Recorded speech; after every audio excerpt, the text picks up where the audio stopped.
বিরোধী দলের বন্ধুরা জুলাই আগস্ট বলতে পারবে, ৭১ এবং ৯০ এর ট্রফি কিন্তু তাদের ঘরে নাই।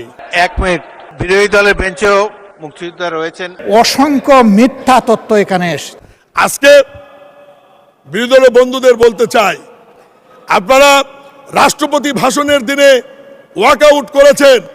আপনারা ওয়াকআউট না করে যদি বসে থাকতেন, মহামান্য রাষ্ট্রপতি কত সুন্দর করে আওয়ামী লীগের দ্বারা নির্বাচিত হয়ে আওয়ামী লীগের বিরুদ্ধে কথা বলেছে, এটি যদি আপনারা শুনতেন, আপনারা আনন্দ চিত্রে হাসতেন এবং খুশি হতেন।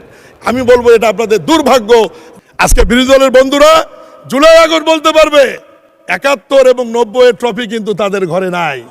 একমাত্র দল বিএনপি, যাদের ঘরে ১৯৭১, ১৯৯০, জুলাই আগস্ট ৩টি ট্রফি আমাদের ঘরে রয়েছে।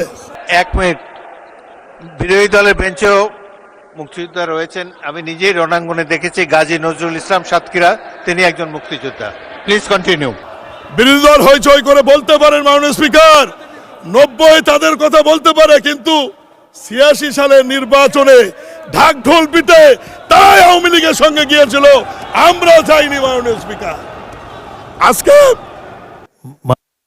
মাননীয় বিরোধী দলের নেতা বলুন। মাননীয় স্পিকার, আপনাকে ধন্যবাদ। আমরা প্রথম দিনই অঙ্গীকার ব্যক্ত করেছি এই বিরোধী দল কোনো গতানুগতিক বিরোধী দল হবে না। ন্যায়সঙ্গত সকল কাজে সমর্থন, সহযোগিতা, অন্যায় এবং জনগণের অধিকার হরণকারী সকল পদক্ষেপে আমাদের কণ্ঠ থাকবে আপোষহীন।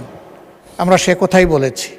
আজকে মাননীয় সংসদ সদস্য প্রেসিডেন্টকে ধন্যবাদ জানাইতে গিয়ে আমাদেরকে একবারে জেরবার করে ফেলেছেন এবং তিনি অসংখ্য মিথ্যা তথ্য এখানে এসেছে, যে দুই একটার প্রতিবাদ আপনি নিজেও করেছেন। আমি অনুরোধ করব যে অসত্য কোনো তথ্য যেন এই মহান সংসদে কেউ পরিবেশন না করেন। জেনে শুনে সতর্কতার সাথে আমাদের সকলেরই এখানে দায়িত্বশীল আচরণ করা উচিত।